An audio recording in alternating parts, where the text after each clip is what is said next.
everyone.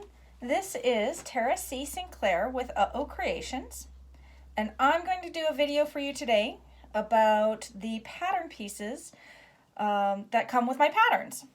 So typically my patterns are multiple pages where you have to cut out multiple curved pattern pieces and tape them together before you can start using them. Now, if you have a paper pattern that I've sold through one of the quilt shops, then you don't need to worry about that.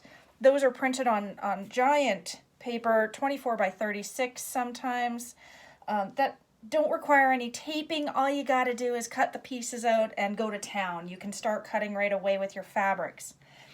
However, if you've purchased a PDF pattern of mine, you'll find that the patterns may have multiple pieces that need to be taped together, like the Logan sling pack, the Bailey backpack, the George carryall, even the saddlebag that I'm working on right now. So I wanted to walk through the steps that I go through to put these pattern pieces together before I start cutting my fabric.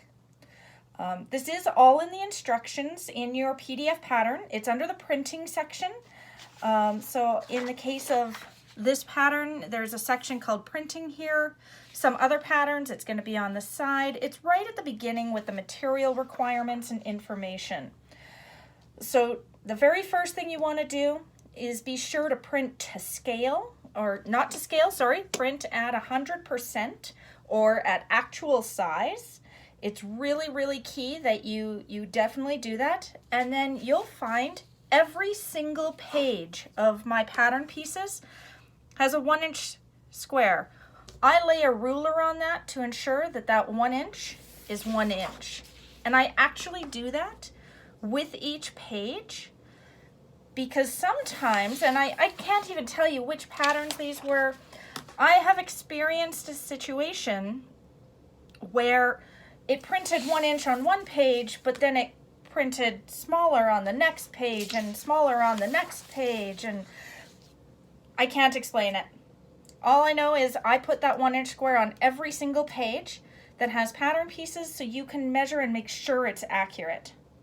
The next step in the printing is to cut each pattern piece along the solid lines and tape them together by matching up the letters. So here I have a letter D. I'm not sure if you can see that. And it's got a star.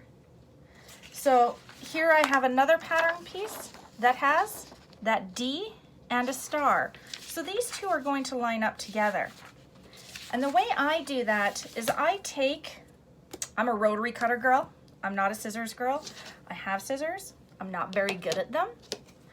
I take one of the straight edges. So I'll take the first D I come across and I'll rotary cut right across that. And then I'll take the second D. And what you're going to do is you're going to make that star full. Okay?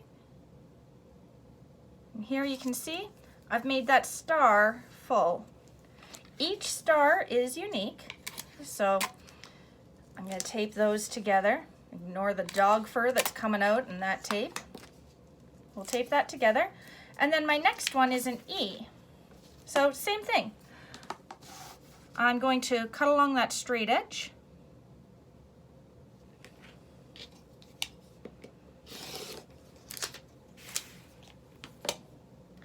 And then I'm going to find my next piece. It's an E with a different star on it. I'm going to slip this one under there. We're going to line up that straight edge. These straight lines should overlap each other, be even with each other. If they butt up against each other, you're golden. As long as this edge matches and this edge matches for your pattern piece, that's your key piece right there. Okay, so there's my E. And we'll keep doing that for the rest of the pattern pieces. Now, in the case of something like this one, that's a C. So again, rotary cutter girl, I'll cut that out and I'll go attach that to my other C star. Okay, So I'd continue doing this for the rest of this pattern piece. This one happens to take 4 pages to get it all. And then I want to point out that it's still a little flimsy when I do that, like it's really bendy. So I'll pop to the back side and I'll tape those back sides too. It gives me a little more structure. Now another thing I've done is I've printed this on cardstock in the past, and if I'm going to use pattern pieces over and over again, I'll do that. I'll print them in cardstock, I'll fully cut them out, and then I will butt up those edges against each other instead of overlapping like this. Okay? I'll butt them right up against each other and then I'll tape them. I do that for the ones that I intend to make multiples of. From there, I can finish cutting out along those solid edges. In the case of this pattern, there's actually a point where you cut the pattern piece on the dashed line. And so once I've finished the rest of this cutting, then I'll cut along that dashed line and cut that fabric piece. In this case, it's a piece of mesh, but so just a really quick video of putting together those pattern pieces. You'll find that this is going to be useful on all of my PDF patterns in my store. Don't forget, when you have cut your pattern pieces, those are not all the pieces for your fabric or for your project. There's generally a cutting list inside your pattern as well.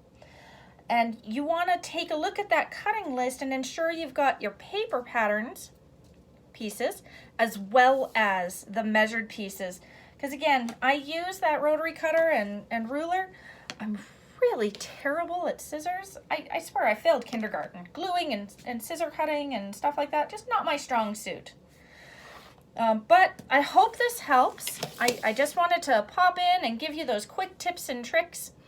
Again, I'm a rotary cutter person. That doesn't mean you have to be.